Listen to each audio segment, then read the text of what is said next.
So in today's video, I wanted to do a review on a book that I absolutely love. This is an author that is one of my favorites. She's probably like my top 5. I've read all of her books and she could just do no wrong for me, okay? Like I just love her so much when it comes to her writing. And that author in that book is Americanah by Chimamanda Ngozi Adichie. Now, before we get started, don't forget to like, comment, and subscribe. Now, like I was saying, this is one of my favorite books of all times. It is either top 5 or top 10. And Chimamanda, I would say, when it comes to African literature, she is my favorite African author. Like, she's like number one.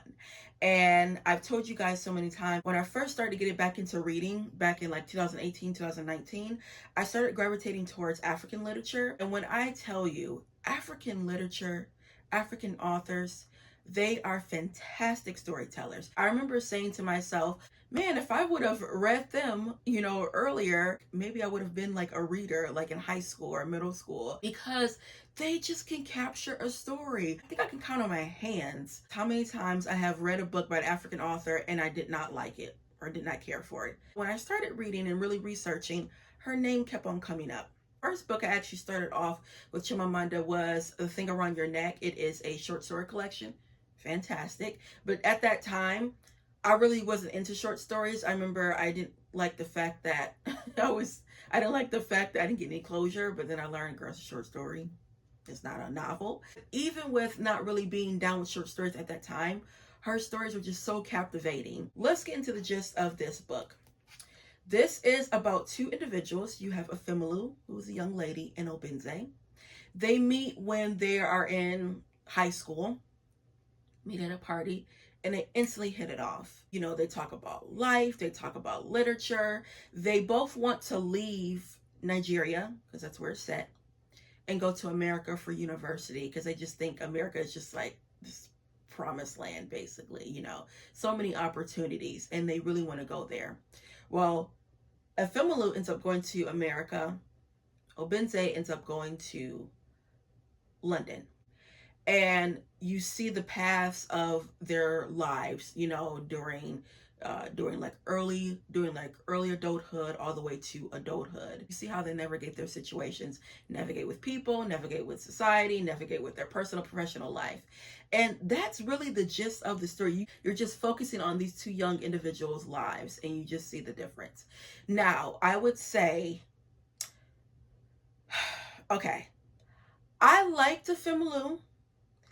In some instances, she was selfish. In some instances, she was selfish. I think she questioned so much where sometimes she would sabotage her relationships, personal and professional, where it came off like, you don't need to know everything, and also you can have an opinion. Sometimes there's no need to share it all the time. You know what I mean? And I think with her, that was kind of her issue. But I still like the fact that she did ask questions. She was very curious. But there's some instances you don't need to ask that. Just leave it alone, okay? And I would say with Obenze, he is a gentle soul, okay? He is such a sensitive man. And he's that type of man where he will do things even though he doesn't want to, but just to make, the person in his life happy, he will do that. Some instances, if you do have that personality, sometimes you can be taken advantage of. He's so sensitive. He says the right things. He thinks when he says things. He's just like, I don't want to say the perfect man, but he's an ideal man. Remember when I was reading it, like, even if something that I didn't agree with what he did, I was still like, oh, it's okay. He's one of those type of men. Yeah. He's one of those type of guys. One thing I would say about this book, it really did open my eyes when it came to race relations, race in America, and just being a Black person in America. She happens to be, like she says, an African in America. I'm not African American in America. I'm African in America. And a lot of the, I would say, customs are just things that as Americans, we're just accustomed to and used to. She always questioned that. Let's go back to the scene where When they're shopping, she's shopping with another young lady, and the employer asks, who helped you? And they're just trying to figure out who is the young lady that helped them. And, she couldn't just say, oh, the black lady helped me. It's just certain things like that. We wouldn't say that. It's an unspoken rule. And in the book, a family's like, I don't understand why you can't just say the black girl helped me. And they're just going through all this like, oh, is it the girl with the yellow scarf? Is it the girl with the, purple sweater? And just things like that. Or the way that she says how Americans, like, we can be so excited. Everything is like an ordeal. She said, like, when it comes to like birthdays and holidays. Well, in some instances, yeah, we can. Again, we're generalizing, but yeah. I wanted to read a section for you guys. This is when Afemelu is she's in college now. She's in America. She's living with her Auntie Uju and her little cousin DK. School in America was easy. Assignments sent by email, classrooms air conditioned, professors willing to give makeup tests. But she was uncomfortable with the professors called participation and did not see why it should be a part of the final grade. It merely made students talk and talk, class time wasted on words, hollow words, sometimes meaningless words. It had to be that Americans were taught from elementary school to always say something in class, no matter what. And so she sat, stiff-tongued, surrounded by students who were all folded easily on their seats, all flesh with knowledge, not of the subject of the classes, but on how to be in the class. They never said, I don't know. They said instead, I'm not sure, which did not give any information, but still suggested the possibilities of knowledge. These Americans, they walk without rhythm. They avoided giving directions. They did not say, ask somebody upstairs. They said, you might want to ask somebody upstairs. When you tripped and fell, when you choked, when misfortune happened, they did not say sorry. They said, are you okay? When it's obvious that you are not. When you said sorry to them, they would choke or trip or encounter misfortunes. They replied, eyes wide with surprise, oh, it's not your fault. And they overused the word excited. A professor excited about a new book, a student excited about a class, a politician on TV excited about its law. It was altogether too much excitement. Some of the expressions she heard every day astonished her. Like, girl, she did ask. But when I read that, I said, well, no, for me, there's some instances, yeah, when someone does trip or, choke, I'm like, are you okay? And you say, sorry. It's just like, girl, ask them if they're okay. Again, just different customs. And then another thing I like about this book too is it's literature within literature. Like I said earlier, her and Obenze, when they first meet, they talk about books, especially American books, because they're just so amused by them. It was one book that he gave her, which is Huckleberry Finn. And I hated that book, still hated that book. It was required reading when I was in 9th grade. Yeah, never understood the phenomenon with it, and the use of the N-word is just ridiculous. It's absolutely, utterly ridiculous. But could not stand that book. And I love the fact when he gives it to her and she comes back and talks about it, she's like, why did you give me this rubbish? This is horrible. In the Heart of the Matter, which I had that book and I tried to read it and didn't like it, but I think I want to revisit it because that was again back when I wasn't just like solely reading. And The Heart of the Matter, that is by Graham Greene, and that's Obenze's mother's favorite book. I also love the fact where, books can bring so many memories when you first read it, or, you see it in a house and things like that. And there's a particular scene where she comes back to Nigeria, and I think she sees Abena the River on his stand, on his book stand, and just like rush of memories, come up. So I love the fact that she does equate memories with books. But this section I love. She has met Obenze's mother for the first time. They're, eating dinner. She says, this soup is very sweet, Ma, she said politely. Oh, Obenze cooked it, his mother said. Didn't he tell you that he cooks? Yes, but I didn't think he could make soup, Ma, Afemelu said. Obenze was smirking. Do you cook at home? His mother asked. Afemelu wanted to lie, to say that she cooked and loved cooking, but she remembered Auntie Uju's words. No, ma'am, she said. I don't like cooking. I eat una noodles day and night. His mother laughed, as though charmed by the honesty. She looked like a soft-faced Obenze. Afemelu ate her food slowly, thinking how much she wanted to remain there with them, in their rapture forever. Isn't that sweet? I mean, her writing is just, it's so lyrical, even with something so simple like that. And then you can see them sitting down, eating, talking. And this scene right here, I love too. It says, this is when they first meet. She rested her head against his and felt the first time when she would often feel with him a self-affection. He made her like herself. With him, she was at ease. Her skin felt as though it was her right size. She told him how she very much wanted God to exist, but feared he did not, and how she worried that she should know what she wanted to do with her life, but did not know what she wanted to study at university. It seemed so natural to talk to him about odd things. She had never done that before. The trust she suddenly and yet so completely, and the intimacy frightened her. They had known nothing of each other only hours ago, and yet they had been a knowledge shared between them in those moments before they danced. And now she could think only of all the things she wanted to tell him. The similarities in their lives became good omens, that they were both only children, their birthdays 2 days apart, and their hometowns near. Again, so sweet. Like I stated before in a previous video, Chimamanda, she's an intellect.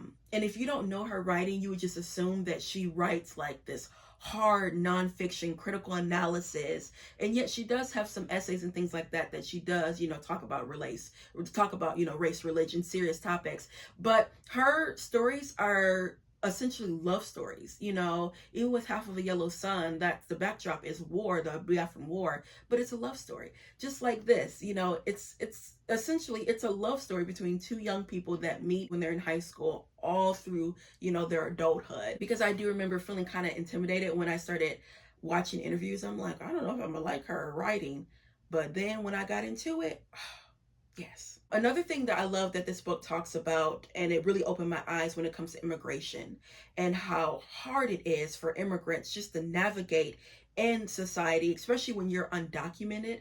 And at one point, Abenzi had to become undocumented, and just the right to your name. She talks about that. So difficult, and just the woes of being an immigrant in a different country or different state. It is difficult, and I did not realize that. Just not being sure, every single day you don't know what's going to happen. It really does dive deep into that, and it really opened my eyes, because I would say the themes of this book is it's immigration, it's love, hair, race relations in America, blacks living in America. Like I stated, hair. That's another theme in this book. Black hair, to be specific. That is a whole entity in itself. And when I was reading passages, I'm like, oh, I'm not the only person that goes through that. When it comes to black hair, it can be difficult. It honestly can. I can say for the past, I want to say 6-7 years, I finally know my hair, understand my hair, know what it can do, know what it can't do, know the products, It can be difficult. It can be a challenge. And she talked about even like with the perms. I personally have never gotten a perm. My hair has always been natural, but I didn't know the ins and outs of it. I didn't know that you can get like sores and the burning and all of that. I wasn't aware of that because I don't know, which goes to show you not every black person has a perm or knows the ins and outs of that, and it's okay. They generalize this. But yeah, I did not know anything about that. Also, shockingly, I've never had braids before, but I know obviously the styles and things like that, and do want to get braids. But yeah, when it does come to hair, and I remember it was a statement that she said, she said, there's people that write books about baseball, and why the subject of hair, why is that such a phenomenon? Because when she was doing her tour and promoting this book, everyone kept on asking about it, and she was like, I don't understand why it's just such a big phenomenon. But it's like, again, that's something in America that is taboo. When you talk about black hair care, we shy away from that. It's again an unspoken rule. So, and just the words like nappy and kitchens and buckshots, things like that, no. And then also too, you just don't come up to a black woman's hair. You don't come up to a black woman, touch her hair. You don't do that. Okay, it's only a certain people that can do that, like your grandmama, your friend, somebody you cool with. But you don't come up to a person's hair, especially a black woman's hair, and start touching it. That's a no-go. But again, there's certain things that she just didn't understand that you don't do. You have to ask those questions. And she was willing to ask those questions. That's one thing that I liked, you know, and she asked why. So this book, it will really open your eyes, especially I would say comes to being a Black individual in America, because there were so many things, I just keep on saying so many things that I just wasn't aware of, because I mean, I'm not African, I'm not an immigrant, so you just don't know particular words we use, phrases we use. Like she says, we're always excited because it's just day to day, you know, just living life. And I've read all of Chimamanda's books, and I would have to say, if you have never read her books before and you really want to get into her literature, read this, Americanah. Americanah is the first book I think that people should read if you've never read her before. And secondly, I'll probably say Half of the Yellow Sun. Purple Hibiscus, that was her first book. Fantastic. It did not read like a debut novel, but it can kind of be hard to digest a little bit because the father is just beyond cruel. But this Americanah, this really is like her. And also too, you see the evolution of her literature, of her writings. I noticed a huge difference. Between Purple Hibiscus to Americanah. This is her third book. You guys saw in one of my videos, I was super excited because after 13 years, they said, Chimamanda is coming out with a new book next year, May of next year. And you guys know I will be the first person to get it. I will be doing a reading vlog because, oh my gosh, I can just gush over this woman's literature. She, again, like I said, can tell a story, but then it's so interesting where you want to know what's going to happen, you know. And also her books are so different. Half a Yellow Sun has nothing to do with this. Purple Hibiscus has nothing to do with this. Thing Around Your Neck has nothing to do with this. It's just so different. It's not the same character in different settings. Her writing is so lyrical, yet it's so easy to read, easy to navigate. This book is over 500 pages, and it does not read like that. You want to know. It reads fast paced, because I remember at one point, especially in the beginning of my reading, books that were like 400 or 500 pages, that was intimidating, okay? And still can be intimidating. That's a good amount of pages. A 500, 400 page book, that takes a lot of concentration. It takes concentration to read anyway. But for a book to be 500 and some pages, it better be good, okay? And this, beyond great. And what happens? You wouldn't expect some things to happen, okay? And even with the minor characters like Auntie Uju, Femilu's aunt, her situation, girl. Also towards the end with Obenze, what he does. That's, okay, now that's one thing. I'm being around the bush right now, where I couldn't get down with a Femilu. It's just certain things that you do not do, and that's what you do not do. She had a little problem, okay? A Femilu at one point had all these good men. I mean, good men. You hear me? And some stuff, it was like, why would you do that? Why? You know, I questioned her with that, okay? Hard to come across a good man in these days and times. And she had several. I mean, they had their faults, obviously, but yeah. But that situation with her and Obenze, now, I don't agree with that, okay? I do not agree with that. But at the same time, it was like when it came to Obenze, you felt like, okay, you can kind of get a pass. I'm contradicting myself. As you can see, Obenze is probably my favorite character. I just love everything about him. And even with some things I didn't agree with, I still was like, it's okay, baby. She wrote him so well. But yeah, guys, I can gush over this book for hours because, again, it is one of my favorites. I would highly recommend you guys read this if you want something that's entertaining, if you want something that you can learn, but it's not like you feel like you're learning, you know what I mean? You know, your eyes are just wide open. She does make you feel like an intellect. She makes you feel so smart when you read her works. She gives me that same feeling with like James Baldwin. Every time I read James Baldwin, I just feel so much like an intellect. Chimamanda will do that for you. So yeah, guys, that's all I have for you, and I'll be back with more Black books. Bye.